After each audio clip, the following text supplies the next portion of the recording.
నిన్న మొన్న జరిగినటువంటి సార్వత్రిక ఎన్నికల గురించి, అలాగే ప్రస్తుత రాజకీయ పరిస్థితి గురించి కూడా, ఎన్నికలకు ముందు ఎన్నికల తర్వాత ఏం జరుగుతుందో కూడా మీ ద్వారా తెలియజేయాల్సిన అవసరం ఉంది.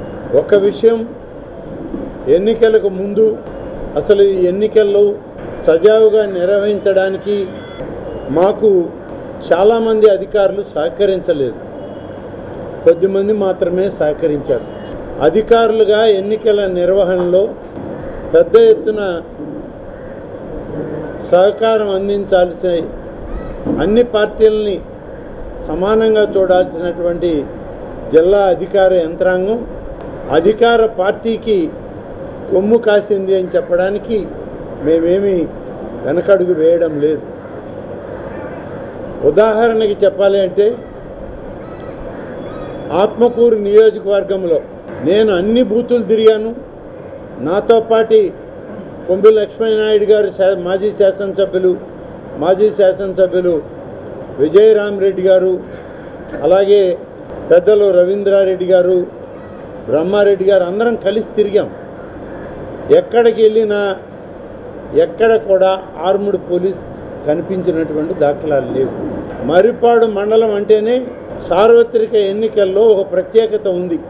నెల్లూరు జిల్లాలో నాటు బాంబుల్ని విసురుకున్న, ప్రజల్ని భయభ్రాంతుల్ని చేసిన పరిస్థితి ఈ జిల్లాలో మొదలైంది. కొద్ది కాలం నడిచింది. కేవలం గతంలో ఉదయగిరి నియోజకవర్గంలో ఉన్న మర్రిపాడు మండలం, ఉదయగిరి ప్రాంతాల్లోనే జరిగింది. దాదాపుగా బూత్ నెంబర్ 1 నుంచి 10 వరకు నాకు ఎన్నికల సరళిని గమనిస్తూ మేము పోయేటప్పుడు మర్రిపాడు మండలానికి సంబంధించినటువంటి మా నాయకుడు బ్రహ్మారెడ్డి గారు మాకు ఫోన్ చేసి చెప్పడం జరిగింది. 1 నుంచి 10 వరకు క్రిటికల్ బూత్స్ అని లిస్ట్ ఇచ్చాము. ఎన్నికల కమిషనర్కి ఇచ్చాం, మా ఆర్ఓకి ఇచ్చాం, జిల్లా కలెక్టర్కి, ఎస్పీకి, డిఐజీకి పంపడం జరిగింది. ఎక్కడ కూడా సాధారణ కానిస్టేబుల్ కూడా లేరు. అక్కడ ఉన్నది ప్రతి బూత్కి ఒక మహిళా కానిస్టేబుల్, ఒక ఎన్సీసీ క్యాడెట్ ఉన్నారు.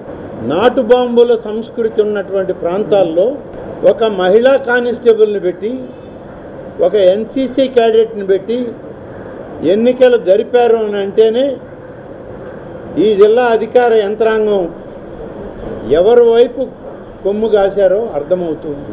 అప్పటికప్పుడు నాకు సమాచారం వాళ్ళు ఇవ్వగానే గుంటూరు రేంజ్ డిఐజీ గారికి, ఈ జిల్లాలో ఉన్న డిస్ట్రిక్ట్ రిటర్నింగ్ అధికారి అయిన జిల్లా కలెక్టర్, ఎస్పీ, ఆత్మకూరు రిటర్నింగ్ అధికారికి ఆన్లైన్లో మెసేజ్లు పెట్టాం. అన్నీ చేస్తే చివరికి వాళ్ళ దగ్గరికి వెళ్ళి వాళ్ళతో ఫోన్లో మాట్లాడి, కొన్ని బూతులు పోలింగ్ మేము నిలపదలుచుకున్నాము, ఇక్కడ న్యాయం జరగడం లేదు, అక్రమం జరుగుతూ ఉంది, మాకు అన్యాయం జరుగుతూ ఉంది, మీరు అధికార పార్టీ వైపు మొగ్గు చూపుతూ ఉన్నారు అని చెప్పి గట్టిగా ఫోన్లో నిలదీస్తే అప్పటికప్పుడు అడిషనల్ ఎస్పీ గారి ఆధ్వర్యంలో ఉన్న ఒక స్పెషల్ స్క్వాడ్ని ఆ 10 బూతులు పర్యవేక్షణకు పంపడం జరిగింది. మేము చెప్పిన దాంట్లో అవాస్తవాలు ఎక్కడా లేవు. అడిషనల్ ఎస్పీ గారు ఈ 10 బూతుల్లో ఒక బూత్ దగ్గరికి వెళ్ళేటప్పటికీ మాజీ పార్లమెంట్ సభ్యులైనటువంటి మేకపాటి రాజమోహన్ రెడ్డి గారి సతీమణి ఒక బూత్లో తిష్ట వేసి నా కొడుకు ఓటేయండి అని చెప్పి ఓటర్లను ప్రభావితం చేసే పరిస్థితి అక్కడ కనపడింది. బయట ఉన్నటువంటి మా నాయకులు, కార్యకర్తలు అడిషనల్ ఎస్పీ కంప్లైంట్ చేస్తే అప్పుడు అడిషనల్ ఎస్పీ బూత్లో పోయి చూసి మీరు ఏజెంటా అని అడిగితే కాదు అన్నారు, ఓటేస్తున్నారా అంటే లేదన్నారు, మరి బూత్లో ఎందుకున్నారని చెప్పి అప్పటికప్పుడు అడిగి మీరు బయటకు వెళ్ళండి అంటే బయటకు వెళ్ళారు. ఇలాంటి పరిస్థితి, ఇంత దారుణమైనటువంటి పరిస్థితి ఆ 10 బూతుల్లో వాళ్ళు ఎన్నికలు నిర్వహించడానికి ముందే ప్లాన్ చేసుకున్నారు. దానికి ఈ జిల్లా పోలీస్ యంత్రాంగం వాళ్ళకి ఒత్తాసు పలికింది అని చెప్పడానికి మహిళా కానిస్టేబుల్ని ఎన్సీసీ క్యాడెట్ని క్రిటికల్ బూత్స్లో పెట్టడంలోనే అర్థమవుతాం.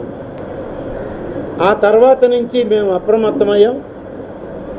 అక్కడ ఉన్నటువంటి మా నాయకులు, మాజీ శాసనసభ్యులు అంటే ప్రస్తుత శాసనసభ్యులు ఉదయగిరి మేకపాటి చంద్రశేఖర్ రెడ్డి గారు కానీ, బ్రహ్మానందరెడ్డి గారు కానీ, ఇతర స్థానిక నాయకులు ఎప్పటికప్పుడు సమాచారం ఇస్తూ మెసేజ్లు పంపిస్తూ ఉండడంతో అక్కడ పోలింగ్ అధికారులు కూడా ఊపిరి పీల్చుకొని సజావుగా ఎన్నికలు సాయంత్రం వరకు నిర్వహించారు.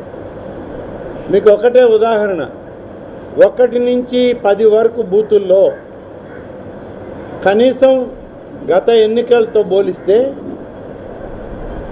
చివరి దాంట్లో 5% ఓట్లు మిగిల్చేవాడు. మొత్తం బ్యాలెట్లన్నీ కూడా పూర్తి చేసుకునేవాడు. ఎవరో అడగడానికి లేదు. అక్కడ ఎవరైనా ప్రశ్నించడానికి పోతే అధికారులు సహకరించేవాళ్ళు కాదు. కానీ ఈ దఫా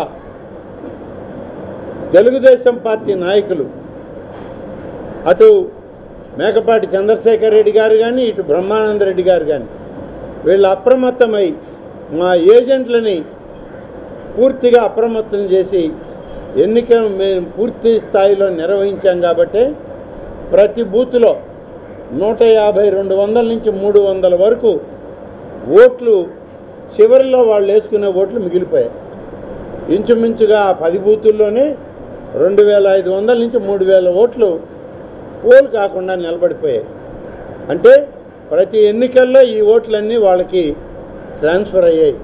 ఈ దఫా కాకుండా అడ్డుకోగలిగాము. సమర్థవంతంగా మా పార్టీ నాయకత్వం, మా పార్టీ క్యాడర్ నిలపగలిగింది. అలాంటి పరిస్థితి ఆ మండలంలో జరిగింది.